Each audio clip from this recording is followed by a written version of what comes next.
Hi guys, I thought I'd start the vlog here, mainly due to the fact of everybody needs some peace time, and luckily I live in North Yorkshire, so there's lots of greenery all around, nice peaceful places. I thought I'd do today's topic on mental health, which is something that's quite close to me. So if you're easily upset or triggered, I wouldn't recommend watching this vlog. So mental health, if you've been through it, then you'll have a lot better understanding than those who, I'd probably say, are lucky not to go through it. As it's not fun, and especially when it comes and goes. Even if you're in the greatest of situations with all the money in the world, your mental health seems to react differently.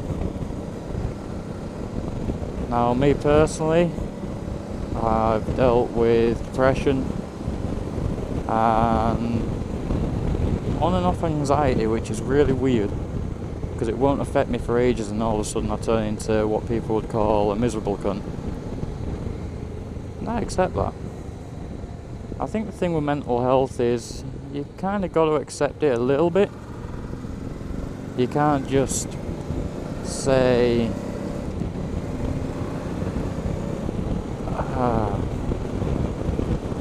it's a tough one to put into words, but people kind of know where I was going on that. And I've just done a TikTok video, which by the time this is posted would have been a few weeks back, so if you want to check out my TikTok, it's my years, as per the YouTube channel. And one thing that's not the easiest thing to live with is I was born with cerebral palsy, which is an illness that basically limits your functionality, your physical movingness, and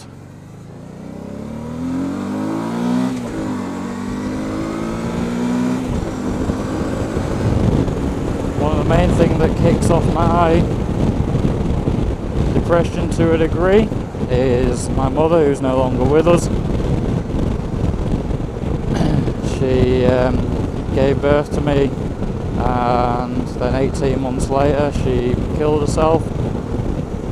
But through that whole time, I'm not going to go into details because it is still a personal matter. However, with me being born with a lot of difficulties, I came out with no oxygen, I came out blue, I was underweight, all that stuff. And my mother, basically, she never gave up. She found any way she could to try and help me become what would be described as normal. And she didn't give up. She was always finding different methods, different ways. And I think the main thing that actually worked is a thing that I'm still fascinated with nowadays is lights. And I cannot get enough of lights, LED, fluorescent, anything like that. Give it to me, I'll be entertained for hours. And that's why on all my vehicles I have extra lights, extra accessories, stuff that light up the world. And yeah, if it wasn't for her, I wouldn't be able to do what I'm doing now.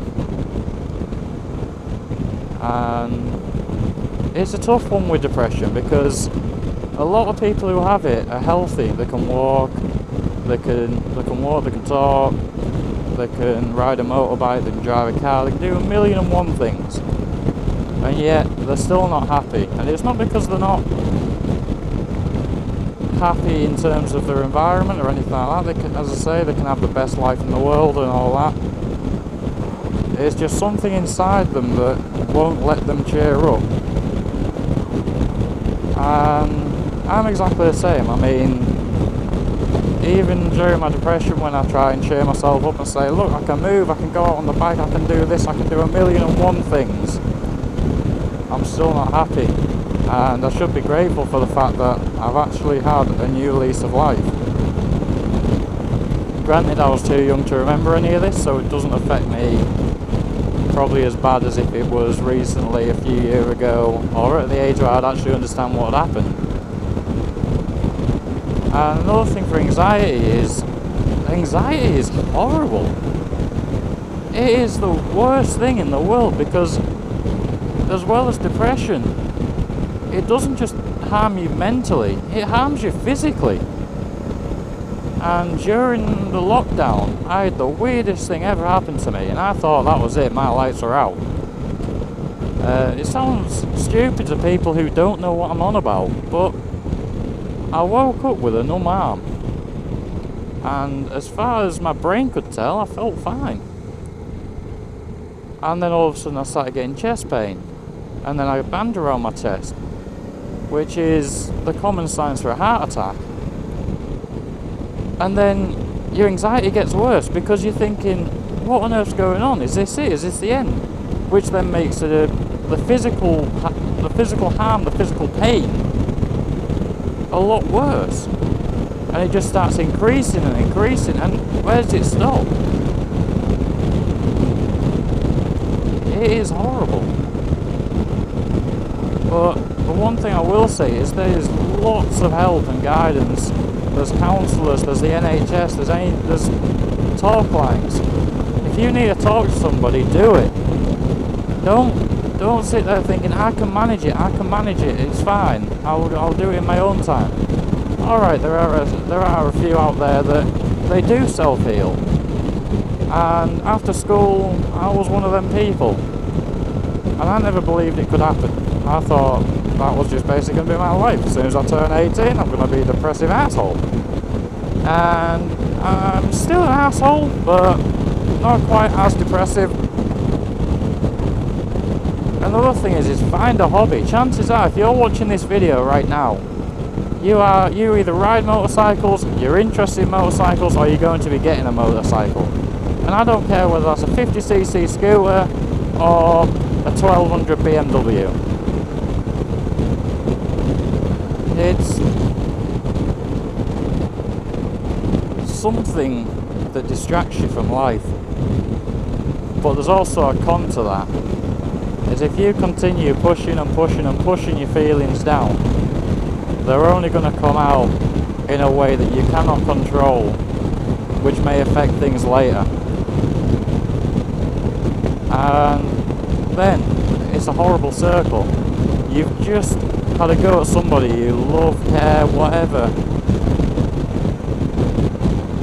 You've directed at somebody who didn't deserve it. You've now lost that friend.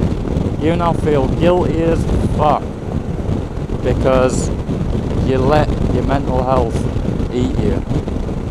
And that's one thing you got to try and stop. And I'm not saying you're not going to have down days, the days where you don't want to hang out, you don't want to talk to your friends. And if you bring your friend into the loop, they will understand. All I've got to say to my friends now is, I'm not feeling it, so just leave me today, I'll be back out tomorrow or whenever. And let them know bits, even if it's not the full story, just let them know little bits about what's going on. Some of them might have gone through it, but there's not always a guarantee of that. And it's another loop where if you haven't been through it and you've got a friend who's suffering, there's nothing you can really do to help other than be there for them. And it is awful when they're telling you all these experiences and things that have gone on, and all you can really say is, it can't be fun, it's not good, have you tried this? You can only really give a generic response, which is not always helpful in somebody's situation. I know I've been rambling on a lot about, like, I don't know how long it's been, because my camera's on the side of the helmet, so yeah. But even still, if this helps one person out, then I'd have done my deed. Good deed for the day, as they say. But basically, the summary of the story is, well, story vlog, I don't know. But just try and be a bit selfish. Think about you for a little bit. And if you're helping out a friend, as frustrating and as mentally draining as it is when you've got your own problems to deal with, just stick it out, because the end result is going to be a damn sight better than trying to move a body. Alright guys, I do apologise for the bit of the depressive vlog, but stay tuned, take it steady and stay safe.